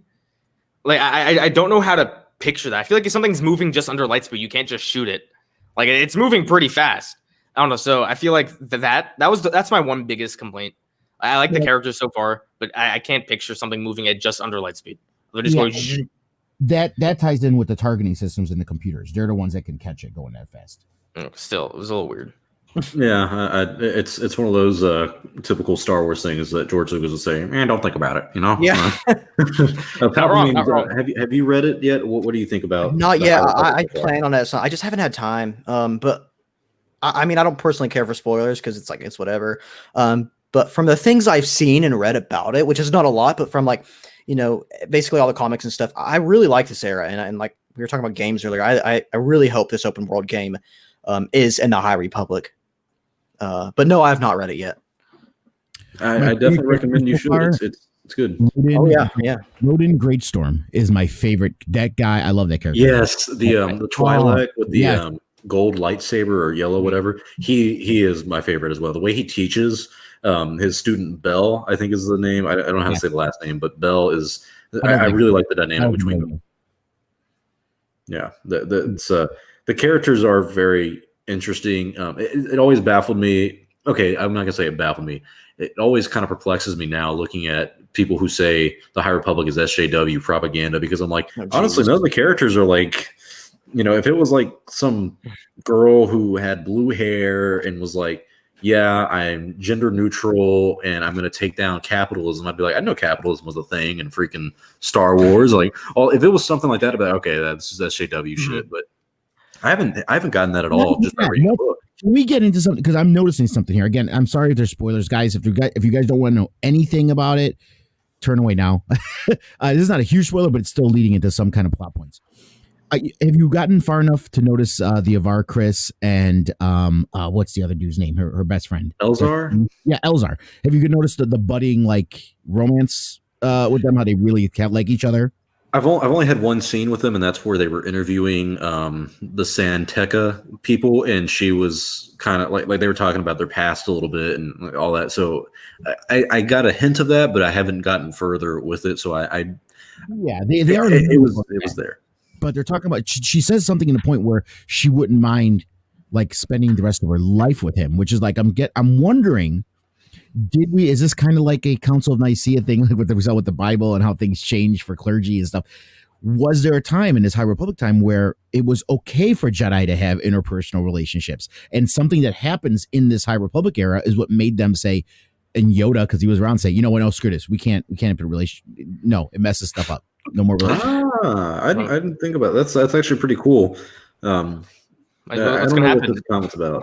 So Pooty says, "Have you seen the latest video from Echo Base?" Should I have? I don't think I know who they are truly. Echo Base Network, maybe. Yeah, they were the one who Mark Hamill responded to. Oh, cool. They did a video on Luke and they did a whole bunch of reactions of all these YouTubers seeing Luke Skywalker in Mandalorian, and he saw it and he commented on it and stuff, and so that was kind of big. got a huge bump because of that, which is pretty cool. Yeah, good for them. Yeah. But as far as the SJW stuff, that was leading to something with Avar, Chris, and Elzar. Elzar is like this typical, like, dude. He's like, you know what I mean? He's just like guy. Sounds like the average white guy. Yeah. He's like so guy, and she like really likes him, even with all his flaws and his, you know, guy like things. Where it's like you would never see that in any kind of SJW thing. You would not see that. She would be like disgusted by him. You know what I mean? She wouldn't be like. And they have her liking him. So no, guys, the people saying this SJW, it's a bunch of nonsense. Why? Because there's a lot of women. That's my problem. Make 50% of the population. There's a lot of Let me say something. So I recently made a video on the topic, and you know I got like 100 dislikes because, you know, I guess certain people found the video, and I was reading the comments. Apparently, what a lot of people were triggered by was one of the authors, and it was the author of the let me grab it real quick. It was the author of the Justina Ireland. Yeah, I have it. The author of the most junior book. I just get it because I'm curious. Apparently she said something like SJW on Twitter or whatever. I don't know. I don't know what she said. So people were triggered at that. And I was just saying, I was like, you know, the guy who wrote the book, Light of the Jedi, Charles Soule, I don't know, he hasn't said anything. And then people he clearly doesn't know Star Wars. I'm like, have you read his work? He's made some well-known, pretty good comics. He made the Vader comic. He did the Poe Dameron comic. He did the names. They just don't write. They don't mention the names. Mm-hmm. So just and then people just piss me off. They're like, you don't understand. You don't understand. It's I don't know. It's just annoying. It's just annoying because George Lucas has always been openly very liberal when it comes to his movies and stuff. And you have this whole force diversity and all that. I'm like, look, High Republic was hated on from the get-go before it even came out because a bunch of these YouTubers, I'm not going to name call, were telling their fans that this is social justice warrior propaganda with a fake agenda, blah, blah, blah. It's like, okay, explain to me where this is coming from, because from every single piece of concept art I've seen, and even the book itself, it's pretty even between the men and women, and it doesn't need to be that way. I'm not saying it has to be even, but even if it was every 7 women, there's 4 men. Even if it was that way, that's not what feminist agendas, SJW, whatever you want to call it. I don't even know what the term is nowadays. Even if it was that, it's like, these people are also the ones saying, oh, I don't care if the person's a male or female. I just want a good character. But they also lose their minds when they do see too many female characters in the concept art for something that hasn't even released yet. And so that's where I just start to just laugh at a lot of these guys. And I'm like, okay, I really can't take you serious anymore when you're just contradicting yourself so many times through it. And I'm not saying they're sexist or anything. I don't know them personally. But it's just annoying. And it just causes so much chaos in the Star Wars fandom and stuff, and all this, I guess just fake news about what this just fake false info about what this era is. And I've seen so many comments and stuff on my High Republic like, no, this is SJW BS and all that. I'm like, who told you that? It literally comes from 2 things. First, it comes from the concept art, which they went nuts over because it's like, oh my god, hair, I don't know. A woman had a half-shaved haircut or something like that. It's like, what? Who cares? Right. And she was in the first comic because I read the comic too, the High Republic, and her character is actually pretty cool. Mm-hmm. And the author made a little faux pas with a lightsaber, and he said, my bad on Twitter. He's like, yeah, you know what, I kind of messed up on that one. But you know, it's actually a pretty cool character. The other thing is they literally go by the author and what their personal politics are. Mm-hmm. And it's like, oh, well, if they think this, then they're automatically going to put that in the IP. And that's what it's going to be. And so that's what it is. And again, you also go by how they treat the fans. Oh, Justine Ireland says this is not for you. Well, you know what it usually means when there's something you read and you don't like it? It means it's not for you. Yeah. They find something else. That there's lots of books. I know is not for me. Okay, The Last Jedi is not for me, so I don't watch it anymore. That's just that's how it works. It doesn't mean we're purposely making things not for you. That's not what it means. But it's just storytelling. Yeah, and that's, I feel like that there's that fine silver lining because, and I've always said when it comes to like certain political stuff, and mainly when it comes to like culture war, I definitely lean on the side of the Fandom menace. I'm an open, like, kind of right-leaning conservative person. And so when I see things like everything's SJW, I'm like, okay, I agree that there's a lot of SJW shit in the world. I agree that there's fake news out there.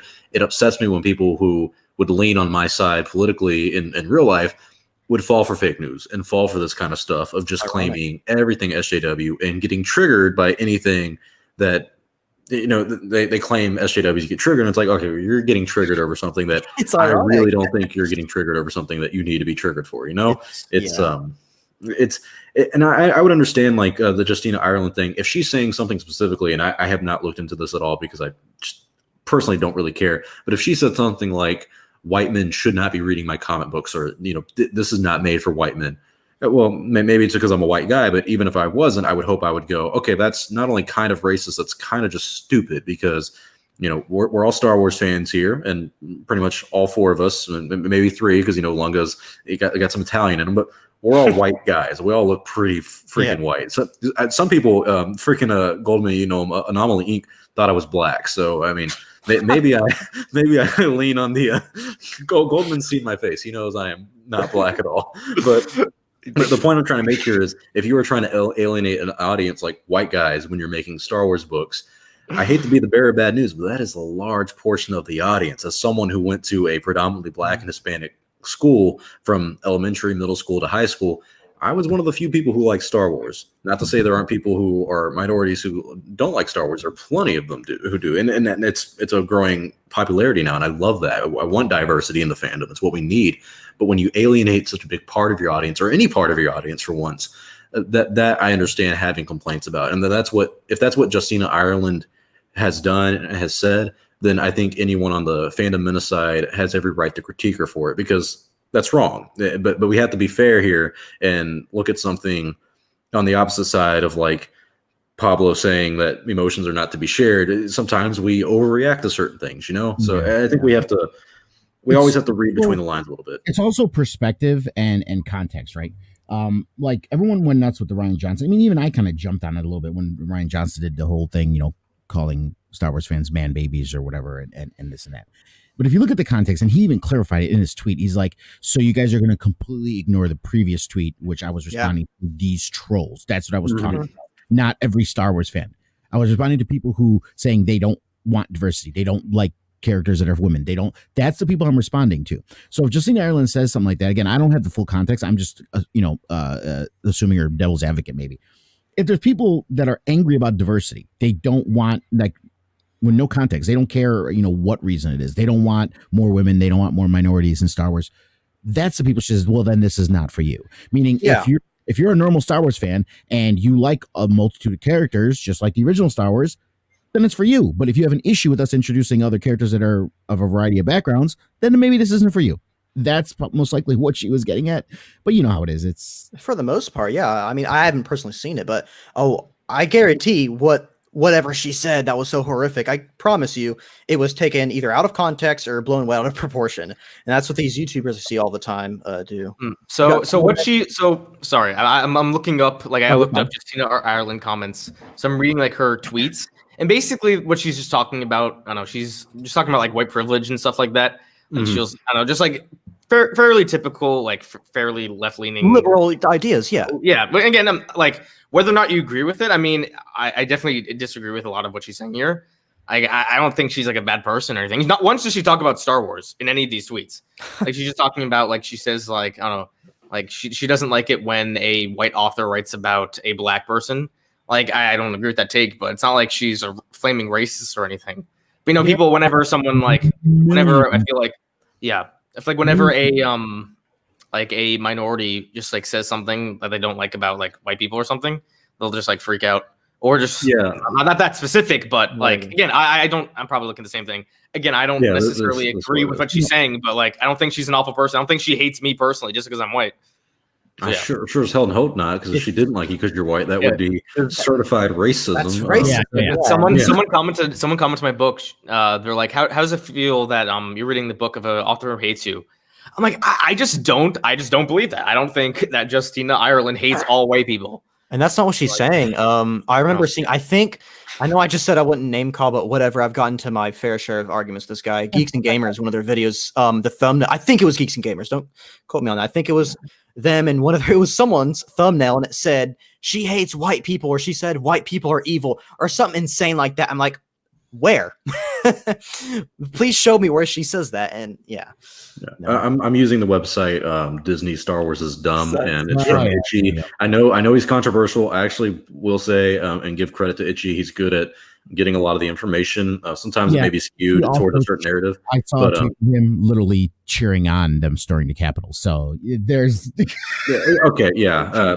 So he definitely leans a little politically different than some people. But Itchy, hey, he also sometimes doesn't go for, I guess, fake news. He called out the whole Kathleen Kennedy getting fired stuff and all that stuff. Like he will be fair, in my opinion. And so my respect for him has gone up a little bit over the past few months. But this is his website and blog about what she said. If it's shown on the stream, I think it'll have it on. Yeah. Okay. So, not the greatest look, but also I'm not seeing anything referencing Star Wars or specifically about. She talks about like the industry kind of as a whole and how she doesn't like certain things. But again, like I probably disagree with some of the things she's saying. But it's not like I don't hate this person because I disagree with her. Here's the thing, and I'll be perfectly honest with you. Maybe I have a little bit different perspective just because I do write and I've been in writing circles and stuff like that. And I'm not going to lie to you. When I was writing some female characters in some books, I went to women and saying, hey, listen, how does this sound to you? Because I'm not a woman. Sometimes writing as another sex or another race or whatever the case is, you don't necessarily have that perspective. And sometimes this comes off as a little tone deaf to people who are in that role. So when she's talking about that kind of stuff, there are a lot of lazy writers who just go with stereotypes when it comes to women, when it goes to minorities, and just use that and roll with it instead of trying to get their actual perspective on things. And when she says, I hate it when white authors write black characters, it's because there can be a lot of them that are a little tone deaf. That very don't, true, yeah. And that's, again, if you look at it from a certain perspective, it's going to sound like, oh, she hates white guys.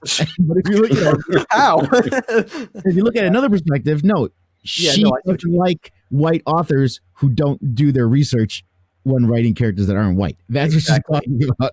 So I guess there's a lack of context. I mean, no, there's a lack of a lot when people say, oh, she must think white people are evil. It's like, no, you're not. You clearly aren't reading into what she's saying. And I don't know anything about this person, so I'm just saying from what I've seen.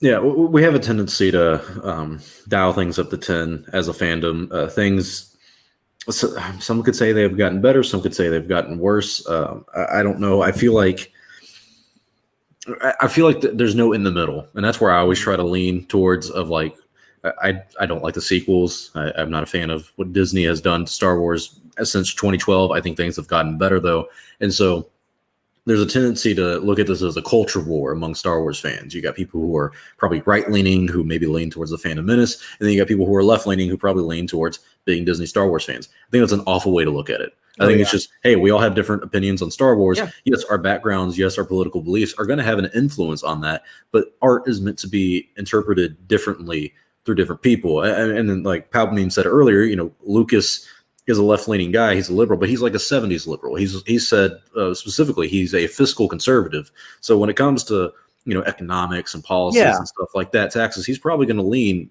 on the conservative side of things. But if you watch any of his movies, American Graffiti, THX 1138 is a great example. A lot of the stuff, it's meant to kind of poke at Republicans. It's meant to poke at the conservative side, but that's because he grew up during the Vietnam War. So it's different backgrounds that really shape how we look at things. So it's not as simple as black and white. And I don't mean that by race. I mean that literally. We're all looking at this as a black and white cause of no middle ground.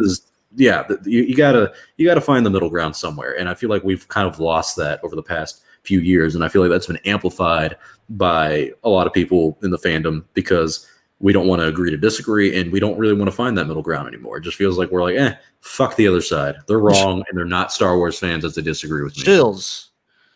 All shills or the racists. You're either a shill or you're racist in the Star Wars It's really annoying. That's as simple as that. Because, I guess me and Goldman are on the side where we get called shills and fake fans. Every name in the book because we like the Disney Star Wars, or and then you got people on the other side who, I didn't like Rey. Oh, it's because she's a woman. It's like, no, here's why. And it's like, look, there's genuine arguments for both sides. Okay. People just have different views and perspectives on them. That's what makes art.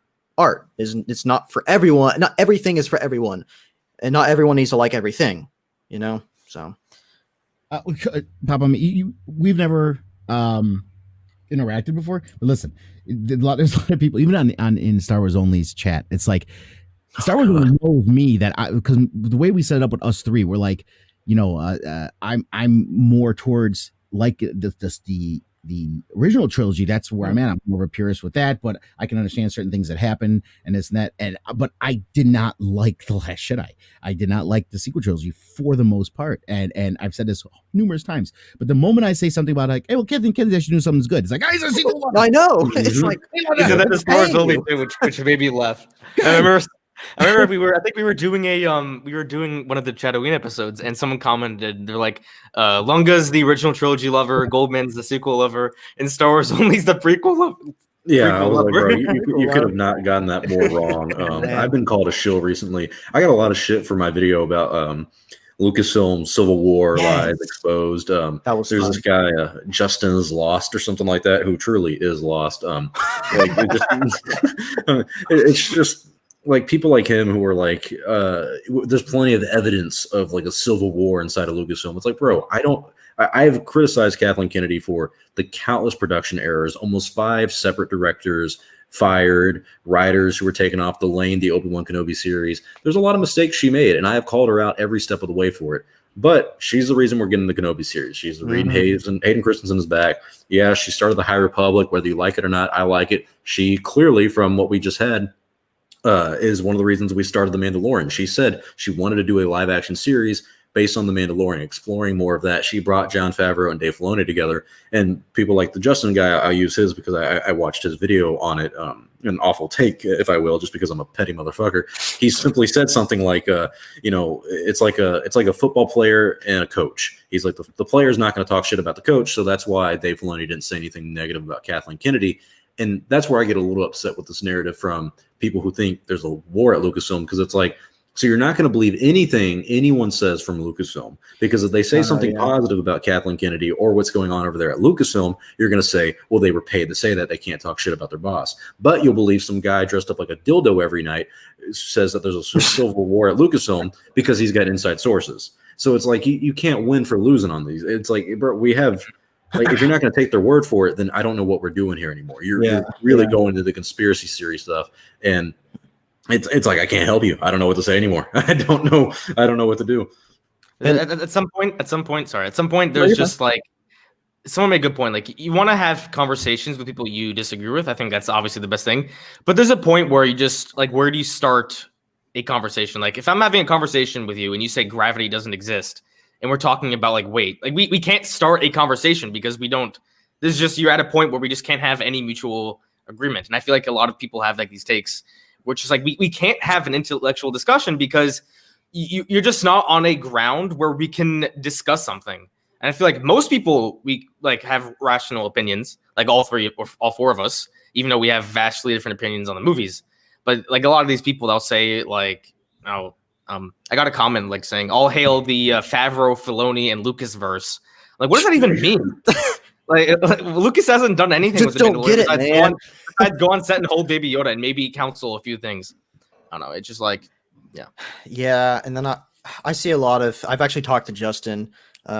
He's not upset me, but like he said the same things to me that I'm sure he said to you, Star Wars Only, or whoever he was talking to. And a lot of people told me, well, there's a clear distinguish between the High Republic type deal, creative side, and the Mandalorian. I'm like, okay, but George Lucas not only made the original trilogy, but he also made the holiday special. Is George Lucas at a civil war with his own self?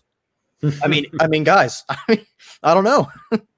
To be fair, I will defend Lucas on this. He did not make the holiday special. He was not really involved with that. I'm not trashing the prequels. Yeah. I like a lot of it in them. But no, like there's clearly a distinguishable difference between the prequels and the originals.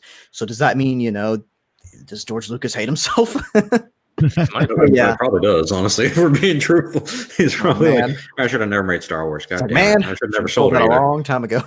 Yeah. I don't know. It's a weird thing where fake news has become a problem in Star Wars fandom. Narratives have been drawn of like, you're either with me or you're my enemy. And yeah, the Favreau Filoni verse stuff. It's like, hey, this all still is in the Star Wars canon, and this was all created by Kathleen Kennedy. Love her or hate her, she wasn't banned from Mandalorian season 2 set. She's an executive producer, which is the exact same role she had on the sequels, which is the exact same role she had on Clone Wars season 7, which is the exact same role she had on Rebels. That she is the producer and the president of all this stuff. Yep. To give her all the shit for the sequels, but yet give her absolutely no credit for the Mandalorian is asinine. It means you have absolutely no idea how any of it works when it comes to Hollywood and filmmaking. And as someone who also has never worked in Hollywood, I can say I don't fucking either. Like I'm not the wisest person in the room about that stuff. But if you work in the industry, if you do what I've been doing, or a lot of us have been doing when it comes to reporting the news and looking at this stuff and looking at the production side of Star Wars, you can tell that she's just as involved with The Mandalorian as she is with anything else. So the idea that it's like she wrote the sequels and then made Rey the main character and all this shit, but then was banned from Mandalorian season 2. It makes no sense. It's like banning your own boss from your own company meeting, or like a little company meeting you're having. It's like, nope, this guy, the guy who pays my bills, nope, he's not allowed. It's Jeff Bezos walking into an Amazon warehouse and being like, I don't like you. You get it out. It's like if Lunga and I fired Star Wars Only from Tatooine and we just continued to do the show. I know, we can literally take over. I thought we signed an NDA about that. I didn't think we were going to expose me publicly. I'm leaking the Civil War anyway, so it's going to happen soon. Oh man, here we go. Here we go. It's all coming out now. No, it's all coming. I'm gonna make a lot of hate videos. My new channel, Cock Doom, is gonna expose you guys about the Civil War. Who started believing this guy? Why are news articles writing stuff about him? You want to cut some math? I can make custom math. I have to show you the Star Wars Only. There's this one person who did a reaction video to my Mary Sue video, and it's like I don't know, just like a Goldman reaction video, and it's just my face with a clown like emoji on it. Oh. You should do something like that for our Civil War. Yeah, that'll be our Tatooine season 2 opening. Just us at Civil War. I have to disagree with you, Palpameme. Not Palpamemes. Palpameme. Mandalorian really ain't great. It has some good parts, but mostly is very poorly written. Could not disagree more. And actually, it was so bad that Palpamemes actually left because it just what an awful take. Yeah, dude, I have to disagree, bro. I think it's better written than the prequels and the sequels combined, and probably even the original trilogy. The original trilogy is not poorly written, but like the first one was awfully written because they had to basically save it in the edit. So yeah, no, I think Mandalorian is better than probably 95% of the Star Wars. And you're doing it from the perspective of saying how it's written, not is it a good Star Wars show. He's talking about how it's written. I don't see that. I would need some more information from you, Palpameme. Like what about it do you think is poorly written? If he says things like maybe the episodes with whatchamacallit, Dave Filoni, I agree. I think Dave Filoni did not write a good episode with Chapter 5, and even the Ahsoka one was good, but there were some parts of it when it comes to the writing where I'm like, meh, I didn't like that. And Jon Favreau has written some that I was like, didn't love it. So yeah, there's some problems when it comes to the writing department in some aspects, but it's also very open in terms of creativity of having directors come in and be involved. So it really, you need more context on why you think it's poorly written. If you just don't think it's an overall good story, then, buddy, I don't know what to tell you. I don't know what you like. He might be someone who's like, I really thought that movie The Room was criminally underrated. Oh God. Oh God. You guys hear me? Yes. You're a little faded on my end, but yeah. Okay, how about now? Yeah, that's good. I want to give a shout out to my brother. He's watching this stream in the other room. I go in there to grab my phone. He's watching it, and it kicked me out for some reason, but I'm back in. Oh shit! Yeah, he's taking over. Yeah, dude, it's just Tatooine now. Oh, go ahead. I just saw the thing you sent over Twitter. That's hilarious. Yeah. Let me take a look. Oh, I know who that. Oh, I know who that is. Yeah. Okay. I love that so much. Oh man, I don't know who this person is at all. You clown. 95 views does a lot. You clown. Oh, don't be shitting on views, man. Freaking someone like Star Wars Theory could look at all of us and be like, these guys. That's fair. Okay. This dude makes like $1,000 in donations in like an hour. It's insane. Yeah, he's ranking lucky. That's what happens when you have millions of subscribers. Yeah. I imagine most channels with when they do live streams make that much. So, I mean, props to him. He's been doing this longer than I know. have. Like, I disagree with him a lot, but I mean, Oh, yeah, I can't. I never deny the amount of passion and hard work he puts into his stuff, and so yeah, I think he handles situations poorly in certain cases and stuff. But even though he really disagrees with mostly The Last Jedi, but the sequels, even in his theory videos and stuff, he still includes the sequel timeline. He's not like, oh, they're being decanonized, you know. And so I do respect him for that matter. He can't deny his passion for being a Star Wars fan. Yeah. Got to give credit on that. That's one thing I like about the Star Wars fandom is I feel like it has been growing over the past few years. I know there's that narrative of Star Wars is dead, but I mean, look at all of us. We've all started our channels within the past few years, and it's funny. The Star Wars IP is so strong that after the sequel trilogy, they can make a show that has now been. I think it holds record now. It's the first streaming show to hold like the #1 spot. That's not a Netflix show. Yeah. So yeah, like Star Wars is dead. If Star Wars was dead, The Mandalorian wouldn't be watched, even as good as it is. I mean, even the sequels, they made $4 billion at least, and that's just in ticket revenue.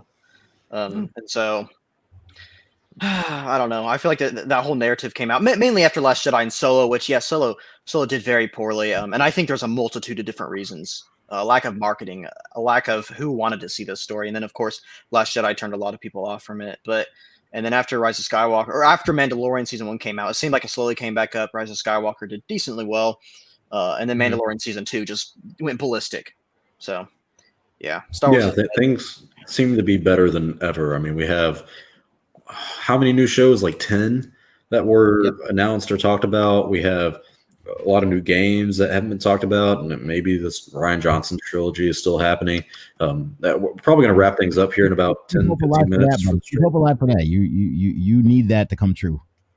Dude, I do because I told Mad Max. He told me he would come and apologize and admit I was right about it. And I want apologies from a lot of people about that. I've said that was happening for a long time, and I've not gotten credit on that. So.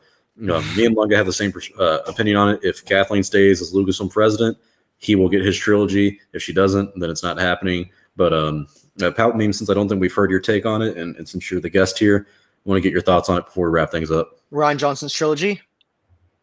Like whether or not it'll happen. Oh, I'm looking forward to it. I know for sure it's going to happen. 2030. It'll be announced 2028, 2030. I will put money on it. Just because of the timeline of everything with this next trilogy or Kevin Feige movie and who's that other guy? Taika's movie and stuff. It's for me personally, it's looking like it's going to be 2030 to be announced in 2028. And I think that's the perfect time to let the sequel settle in. Rogue Squadron apparently is supposed to be post Rise of Skywalker. Might not be. We're not 100% too sure. But I think after that, the sequels will settle in a little bit, and then we'll see Rian Johnson's trilogy. Who knows what it's going to be about? So I'm looking forward to it. If it keeps going at the level it's going, just keep pushing it back. I mean, I'm 46 years old. I ain't got that much time left in life. When it doesn't happen after I'm dead, and then we'll be cool. We'll be fine. Get it out before we all go. Yeah. Star Wars only. If the Rian Johnson trilogy ever does get like officially announced again, I'll mail you a cigar, and then we can do a stream where we'll just start smoking it like Super Thug Life. Yeah. I'll be celebrating because I'm excited for the trilogy. You'll celebrate because you're a toxic person. Yeah. And then we'll have a good time. As long as I can say I told you so. Hey, if that Rian Johnson trilogy does happen, I need a few like certifications. Yeah. I need Rian Johnson to have an exclusive interview with me, and I need him to reveal it on my channel, just so I can be like, "Fuck you" to everybody. Also, so I could ask Rian Johnson, "Hey man, what the hell? Can I ask what your problem is?" This whole time. Yeah, I don't know what the fuck your problem is. I would say that to him as well. I'd pay him money to say that for my channel. That'd be my new intro. Him saying Star Wars only. I don't know what the fuck your problem is. Bring that classic one back for a little bit, just for him and only him. I found a reason to use your Snoke theory sucks pick that he had. We've been doing D&D on my channel every Tuesday, and I'm the DM, and there was this Knoll. It's a creature in D&D who suddenly started speaking in a different voice, like someone was controlling him in some otherworldly voice. And it's the surprise. No one knows what's happening. It was introduced during the game. And afterwards, all my players were in the Discord like, oh, who do you think was it? Was it the god Leto? Was it this? Was it that? Was it this? So all I did was edit that picture of him, and I just put your Knoll theory sucks. And I just put the response. Everything they're saying, it's like I'm hashtag subverting expectations. Ryan Johnson, everyone. I want to shout out Compendium. The guy with the green hoodie in the chat. His name's Aaron. Him and I know each other in real life. He used to go to the gym that I worked at, and we talk all the time about Star Wars. He hates the sequels and all that, so we had a lot of fun conversations. But cool to see him here. Yeah, big shout out to him. Big shout out to you, Palpamemes, for coming on. It's I had been a good talk. Yeah, I'm glad you came, and we'll definitely bring you on for a special guest on Tatooine whenever we get that coming up and going again, probably around April or March. Maybe around the time that Tatooine shirts. We need some Tatooine shirts. I need swag, dude. They need swag. we might even make a Tatooine channel or something like that. Like we might need to go all out with it. I want to get it like at a good stage where it can kind of do well. It's on its own without being put on my channel, so we can just have all three of us work on that as often as possible, because it's been growing. It's been doing better. Each episode we do more views. Podcast has been doing better, and hopefully for future live streams as well, and even Tatooine, I can have some background music. I'm working on doing a lot of stuff like that and making it look fun and professional and getting the audience more involved, because the Tatooine fan base has been growing and they are very passionate. So I cannot appreciate that more than I do. It does mean the world. So you guys have any closing remarks before we wrap the stream up? Well, it's good. It was good to finally meet you, Palpamemes. I'm looking forward to talking to you in the future. Yeah, I'd love to, if you ever do any streams, or if I do any streams. I know we talked about that. I am getting my own streaming kind of deal set up. So if any of you guys are wanting to be on at some point, then I'll for sure send you the invite. Anytime. All right. Hey, what's your Twitter? Twitter's Darth Daddy Lunga, or just Darth Lunga. Sorry, at Darth Lunga. Okay. Well, all right, guys. I think that's a good point to wrap up the stream. Thank you all for watching and joining. If you haven't checked out Goldman, Lunga, or Palpamemes' YouTube channels, they are in the description below. Also, if you want to join my Discord or follow me on Twitter and Instagram, that is also in the description. So thank you all for watching. This was a great chat. Can't wait to do this again. I'll probably do another live stream next weekend. Not sure if it'll be Friday, Saturday, or Sunday, but we'll just do another one because these have become very fun. So thank you all for watching. I'm Star Wars Only. I will see you all next time.